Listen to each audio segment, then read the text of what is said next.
안녕하세요. 사연 읽어주는 남녀, 옛 이야기입니다. 오늘도 와주셔서 감사드립니다. 구독과 좋아요는 저희 채널 운영에 큰 힘이 됩니다. 꼭 부탁드릴게요. 그럼 오늘의 사연 바로 시작하겠습니다. 안녕하세요. 저는 30살 싱글녀입니다. 저는 어릴 적 저보다 10살 많은 언니와 부모님과 함께 지방 소도시에서 살았어요. 저희 부모님이 저를 늦둥이로 낳으셔서 나이 차가 많이 나는 언니가 저를 엄마처럼 돌봐줬어요. 어릴 때 분유 먹이기, 기저귀 갈기, 놀아주기는 언니의 담당이었다고 합니다. 저는 어려서부터 언니의 손길을 받고 자라서 그런지 언니에게 애착이 강했어요. 언니를 잘 따르는 동생이었죠. 그러다 제 나이 9살에 저희 부모님이 갑작스러운 교통사고로 세상을 떠나셨고, 언니는 고등학교를 졸업하자마자 20살에 저를 데리고 서울로 상경했어요. 언니는 일을 해도 서울에 가서 해야 돈도 더 많이 벌 수 있다며 저보고도 서울에 가서 공부하라고 했죠. 그렇게 부모님의 재산을 정리해서 서울에 자리를 잡았고 작은 새방에서 서울살이를 시작하게 되었습니다. 그때 제 나이가 10살이었네요. 언니는 서울로 이사 후 어느 작은 회사의 경리로 일을 하기 시작했어요. 저는 언니가 벌어오는 돈으로 먹고, 입고, 자고, 학교도 다녔습니다. 언니가 26살이 되었을 때 지금의 형부를 만나 1년 연애 끝에 결혼을 했습니다. 형부는 제 눈에 완벽한 남자였어요. 성실하고, 자상하고, 언니에게 잘해주고, 저에게도 참 잘해줬습니다. 저는 언니의 남자친구가 우리 형부가 된다는 사실만으로도 너무 좋았어요. 언니가 결혼한 후에도 저는 언니와 형부네 집에서 함께 살았죠. 언니와 함께 살던 집을 정리하고 형부와 돈을 모아 조금 더 큰 집으로 이사를 하게 되었어요. 그때 처음으로 제 방이 생겼는데 얼마나 행복하던지 지금도 그 기분이 잊혀지지가 않아요. 제가 중학교 시절 아주 잠깐의 방황하는 시기에도 형부가 있어서 삐뚤어지지 않고 바른 길로 나아갈 수 있었던 것 같아요. 시간이 흐를수록 우리 세 사람은 가족이라는 울타리에 서로 돈독한 사이가 되었죠. 특히 형부는 저에게 있어 친오빠이자 아버지 같은 사람이었어요. 언니는 저에게 엄마나 다름없었고요. 저는 정신적으로 두 사람을 무척 믿고 의지했습니다. 그렇게 시간이 흘러 저는 20대가 되었고 언니의 성화의 전문대를 졸업하게 되었어요.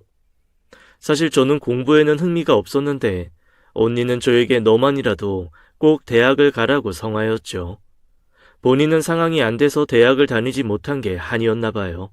저는 그냥 고등학교를 졸업하고 언니처럼 격리로 취직하고 싶었는데 언니의 성화에 관광호텔학과에 입학하게 되었고 언니 덕분에 대학을 다니며 즐거운 청춘을 보내게 되었습니다. 대학을 졸업 후에 저도 빨리 돈을 벌어 그동안 절 키워준 언니에게 보답하고 싶었어요. 저는 대학을 졸업하자마자 호텔에 취업을 하게 되었고 처음 일하고 받은 월급은 모두 언니에게 갖다 주었습니다. 언니는 이내 눈물을 흘리며 저에게 그동안 예쁘고 바르게 잘 커줘서 고맙다며 이제 너 스스로 책임질 수 있는 사회인이 된 걸 축하한다고 했죠. 그 말에 저도 울컥해서 언니를 부둥켜 안고 울었어요.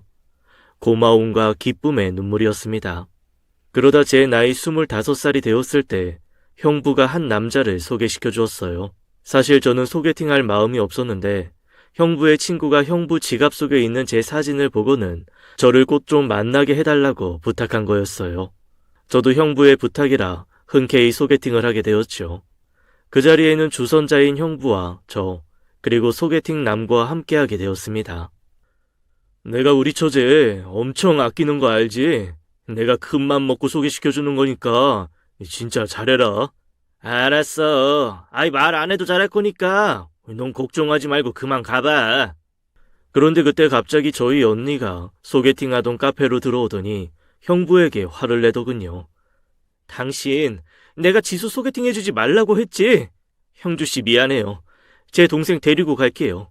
언니는 제 손을 잡아 끌고 카페 밖으로 나왔습니다. 저는 언니의 손을 뿌리치며 도대체 왜 그러냐고 물었죠. 지수야, 언니 저 사람 무서워. 눈빛이 무섭다고. 언니는 네가 저 사람 말고 더 좋은 다른 사람 만났으면 좋겠어. 평소 사람 겉모습만 보고 판단하면 안 된다고 말했던 언니가 형주 씨를 외모만 보고 나쁘게 평가하니 좀 아이러니하더라고요. 저는 언니에게 무섭게 생겼다는 이유로 만나지 말라는 건 너무한 거 아니냐고 말했죠. 언니는 제 말에 더 화를 내며 만나지 말라면 만나지 마! 라고 단호하게 말했습니다. 언니의 강압적인 말투에 오히려 더 반발심이 생겨 너무 간섭하는 거 아니냐며 언니에게 대들었죠. 그러자 언니는 간섭? 내가 너한테 이 정도도 못하니? 라고 하더군요. 결국 전 언니의 말에 마음이 상해서 됐다며 내 마음대로 하겠다고 하고는 그 자리를 떠났습니다. 그렇게 언니와 헤어진 후 집에 돌아와 보니 그 남자에게서 전화와 문자가 잔뜩 와 있었습니다. 저는 오늘 일을 미안해하며 사과했죠. 그런데 그 남자는 언니가 절 많이 사랑해서 그런 것 같다면서 이해해주고 웃어 넘기더라고요. 그 후로 저는 그와 자주 연락을 하며 지냈고 언니 몰래 밖에서 만나기도 했습니다. 그는 참 귀여운 사람이었어요. 제 앞에서 실수도 하고 부끄러워하면서 저를 많이 좋아하는 게 온전히 느껴졌습니다. 저와 나이차가 띠동갑만큼 나는 사람이었는데 저런 순수한 모습에 저도 그에게 마음을 열게 되었죠. 그렇게 몰래 연애를 한 지 1년이 넘어갈 즈음 언니에게 그 사람을 데리고 와서 결혼을 하고 싶다고 이야기했고 언니는 절대 안 된다며 언니는 허락 못한다고 했죠. 그때 형부가 제 편에 서서 여보, 형주게 괜찮은 놈이야. 일도 성실하게 하고 성격도 좋고 그리고 무엇보다 형주가 지수 정말 많이 사랑해. 언니는 형부까지 거들자 마지못해 저희 두 사람의 결혼을 허락해 주었네요. 그렇게 저도 형주 씨와 결혼한다는 생각에 들뜨고 행복했습니다. 언니가 형부를 만난 것처럼 저도 형부처럼 좋은 사람 만나서 안정적이고 행복한 가정을 꾸리고 싶었죠. 하지만 언니는 결혼식 날도 표정이 어두웠어요. 언니가 그토록 말리는 결혼을 하는 제가 못마땅한 거였죠. 하지만 전 언니의 마음을 애써 모른 척 했습니다. 저는 남편이 총각 때 살던 집에 들어가서 함께 살게 되었어요. 결혼의 환상이 컸던 저는 아침이면 그에게 맛있는 아침 식사를 차려주고 매 끼니 그가 좋아하는 음식들도 상을 차려주었습니다. 그도 그런 저에게 고마워했죠. 그는 평소 일을 마치고 오면 씻고 밥 먹고 저와 TV 좀 보다가 게임을 하는 게 일상이었습니다. 정말 평범하고 평온했죠. 딱 제가 꿈꾸던 이상적인 가정의 모습이었어요.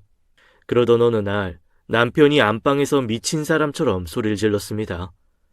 여보 무슨 일이야? 왜 그래? 됐어. 됐다고.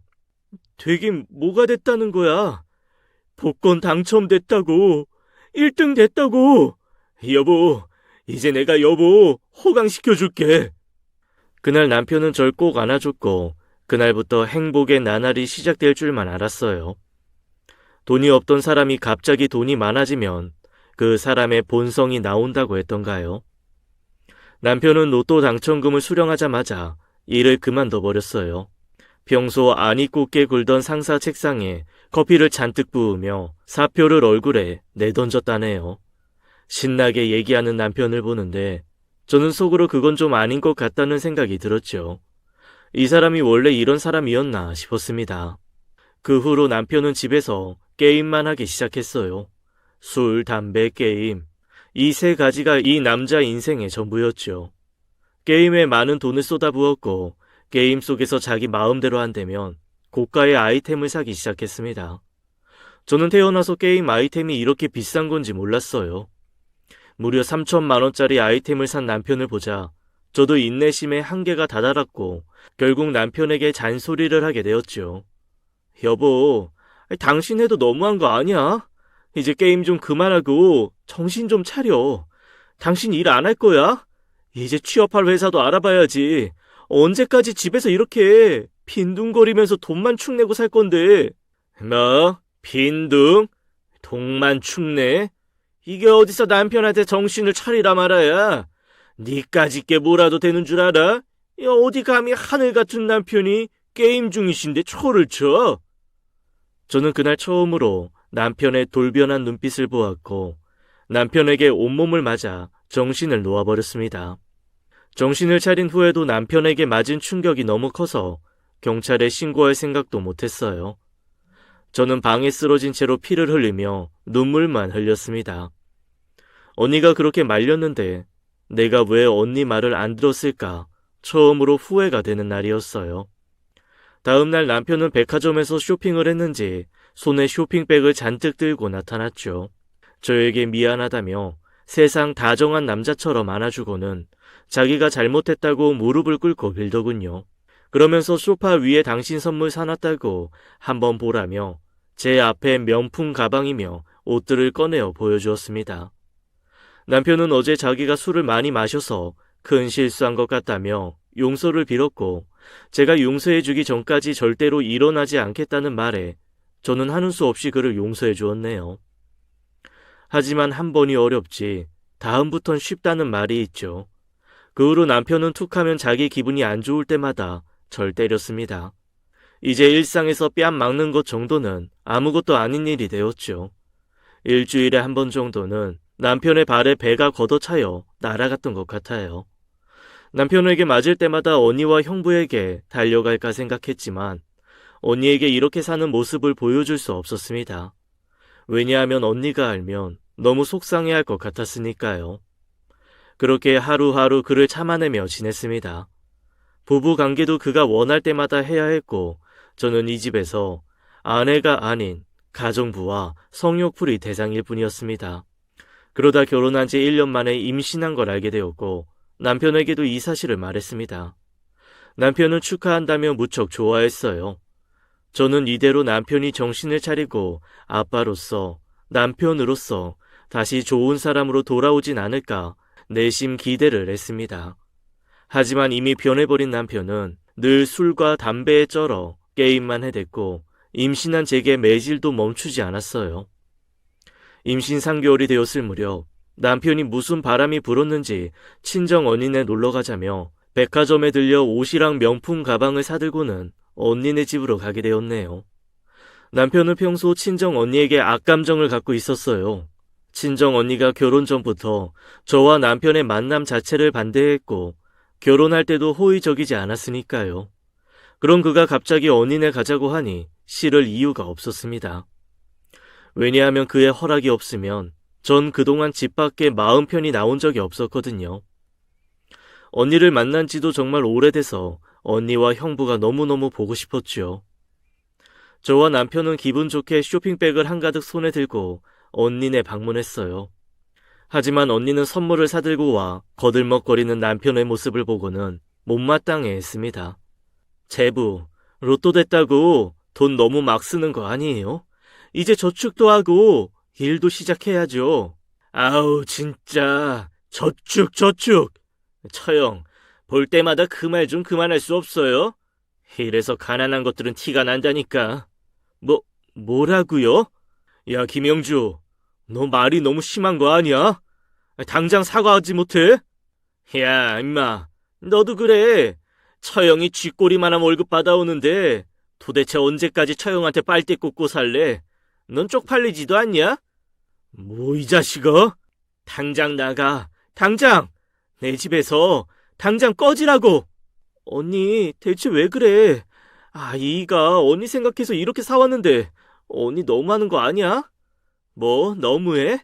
너도 정신 차려 이거사. 너도 당장 나가. 이제 우리 집에 올 생각도 하지 마. 누가 오고 싶대? 나도 이제 여기 안 와. 그날 제 남편 때문에 저와 언니는 말다툼을 했고 그렇게 서로 의절한 채 헤어졌습니다.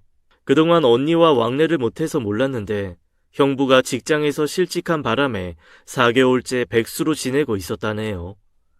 제 남편이 형부에게 그런 막말을 쏟아내자 언니가 당연히 화낼 만했죠. 저도 그런 제 남편이 정말 미치도록 너무 미웠습니다. 저는 집으로 돌아와 제 친정 식구를 무시한 남편에게 화가 나 대들었죠. 당신 해도 너무하는 거 아니야? 언니랑 형부한테 어떻게 그런 말을 할 수 있어? 나 이제 당신이랑 못 살겠어. 우리 이혼해. 뭐? 이혼? 이게 어디서 이혼 타령이야? 저는 그날 이혼 이야기를 꺼냈다가 지금껏 맞은 것 중에서 가장 심하게 맞았고 이러다 내가 죽을 수도 있겠다는 생각이 들었습니다. 남편에게 심하게 배가 짓이겨졌고 저는 다리 사이로 피가 줄줄 흐르는 걸 보았죠. 그렇게 제 첫 아이는 유산되었어요. 저는 병원으로 실려갔고 병원에서는 가정폭력 정황이 의심된다며 신고하려 하였죠.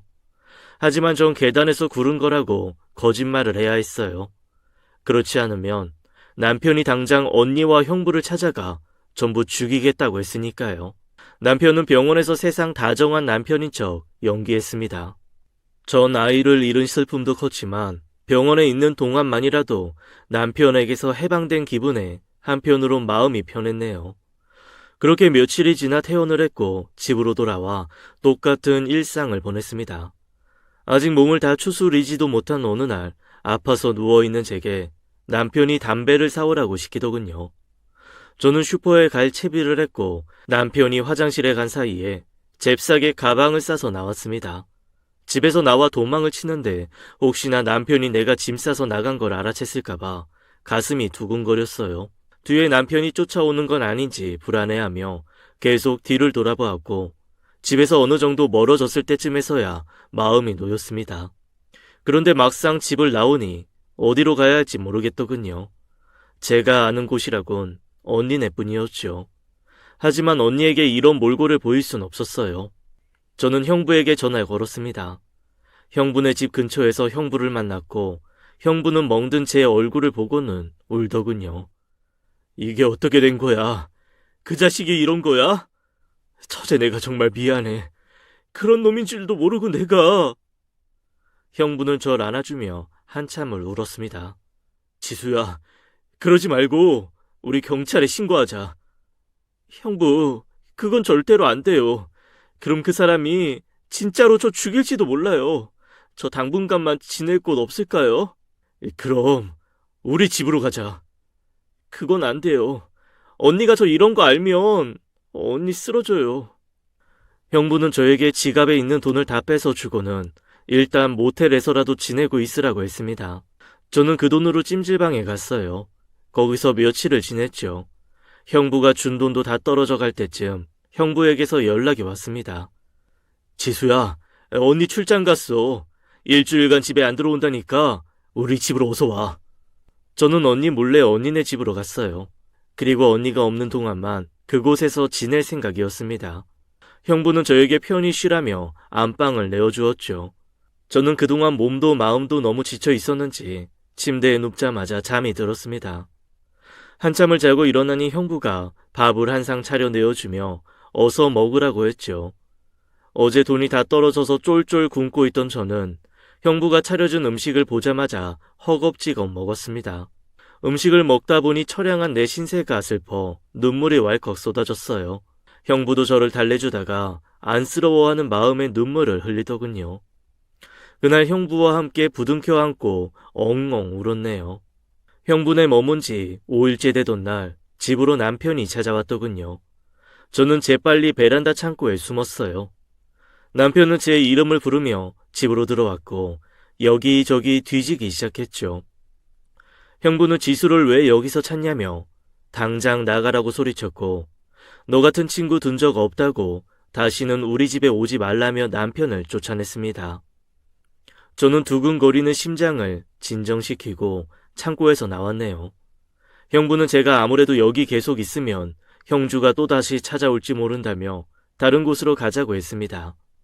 그렇게 형부 차를 타고 도착한 곳은 다름 아닌 형부의 본가였어요. 형부의 아버지께서 혼자 살고 계셨고 절 그곳에 사정 얘기를 한 후에 맡기게 되었어요.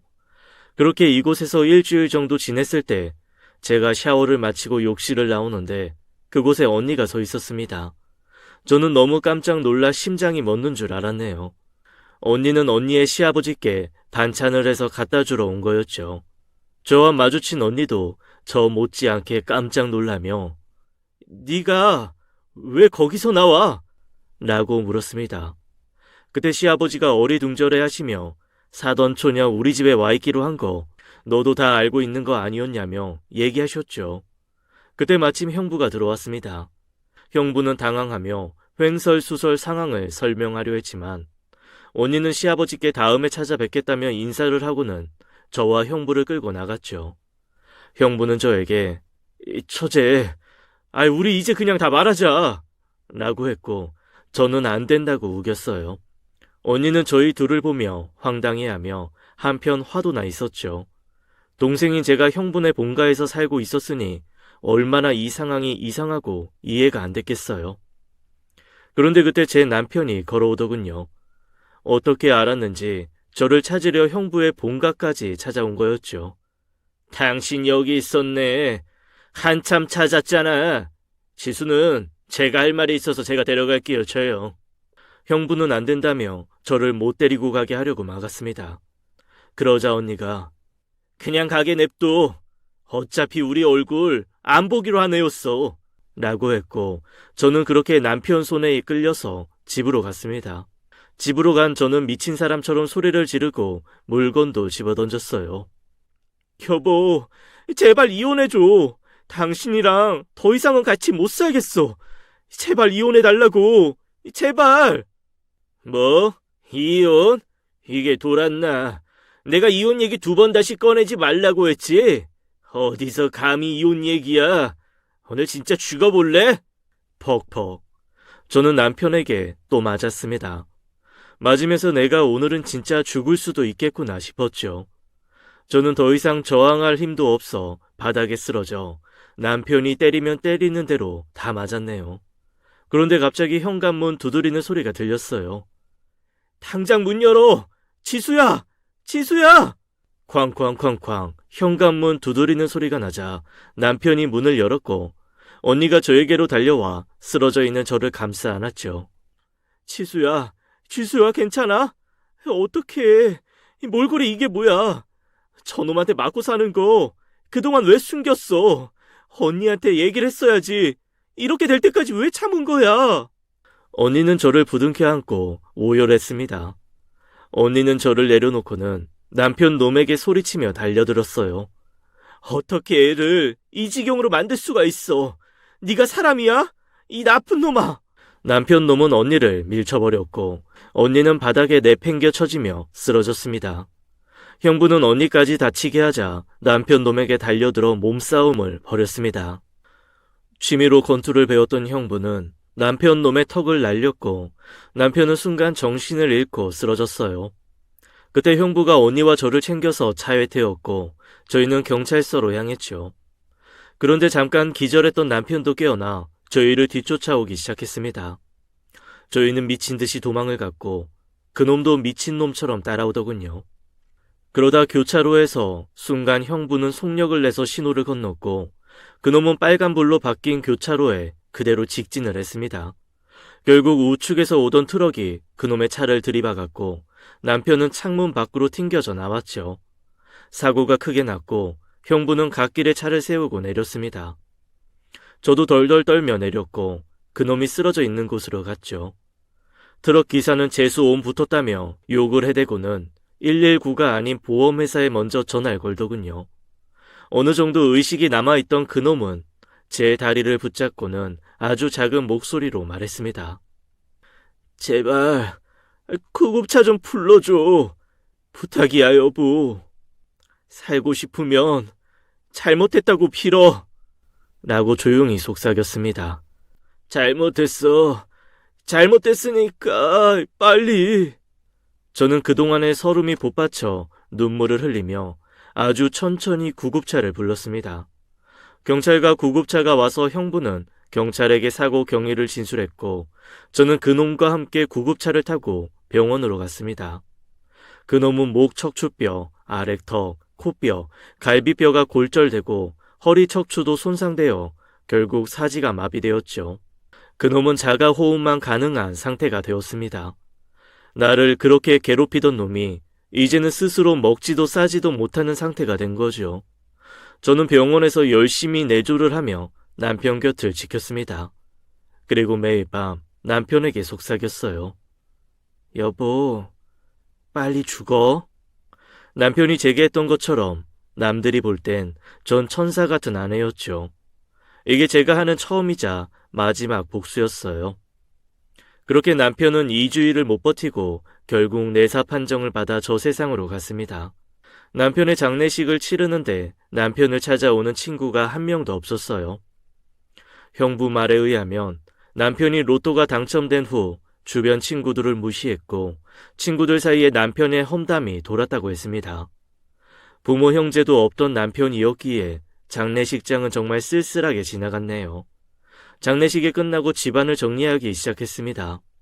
좋은 기억보다는 무서운 기억이 많았던 집에서 더 이상 하루도 있고 싶지 않아서 집을 팔았어요. 그리고 상속받은 재산으로 언니네와 같은 아파트, 같은 동으로 이사를 했습니다. 집은 좁지만 언제나 행복했고 마음 편했던 곳으로 왔죠. 저는 언니와 형부와 함께 왕래하며 다시 제 삶을 찾아가고 있는 중입니다. 이사를 하고 남은 자금으로는 형부와 함께 카페를 오픈했어요. 지금은 카페를 운영하며 제 2의 인생을 살고 있습니다. 형부는 바리스타 자격증을 따서 커피를 만들고 전 경영학 관련 도서를 읽으며 카페 운영을 돕고 있네요. 지금은 솔로의 삶을 즐기면서 행복한 시간을 보내고 있답니다. 이제 남자분은 눈이 생길 때까지 결혼 생각은 하지 않기로 했네요. 아니 어쩌면 평생 혼자 살지도 모르겠어요. 돈이 없으면 본성을 숨기고 돈이 많으면 사람의 본성이 나온다는 말이 있던데 제 남편이 딱 그 짝이었습니다. 제 이야기는 여기까지입니다. 긴 글 들어주셔서 감사합니다. 지금까지 사연 읽어주는 남녀 옌이야기였습니다. 끝까지 함께 해주신 여러분 감사드리며 저희는 다음 사연으로 돌아올게요. 감사합니다.